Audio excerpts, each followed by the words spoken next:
Ce matin, retour sur le sujet Doliprane. Sanofi veut se séparer de cette branche grand public dans laquelle il y a le Doliprane, évidemment cette marque connue, mais aussi plein de compléments alimentaires, des dossiers que nous, sur BFM Business, on estime être non stratégiques. C'est une usine d'assemblage importante, il y a 900 salariés, évidemment, qui ont tout à fait le droit de défendre leur emploi et c'est légitime, mais est-ce que ça doit être un dossier national de défendre le Doliprane qui doit rester dans le giron français? Là, on est beaucoup moins convaincu.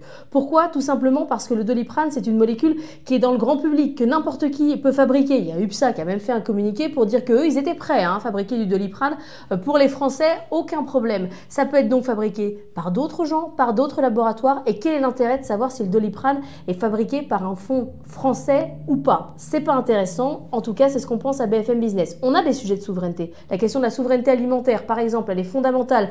On a augmenté nos importations depuis 2020 de manière colossale. On est en train de tomber en déficit commercial alimentaire et ça peut être un vrai sujet de souveraineté. Le Doliprane, non. Clairement, c'est pas un sujet de souveraineté, c'est un sujet politique, émotionnel et que les politiques utilisent, ils utilisent l'émotion autour de cette marque pour exister, mais il n'y a pas de meilleur sujet que le Doliprane pour montrer à quel point parfois les politiques sont nocifs à un dossier industriel.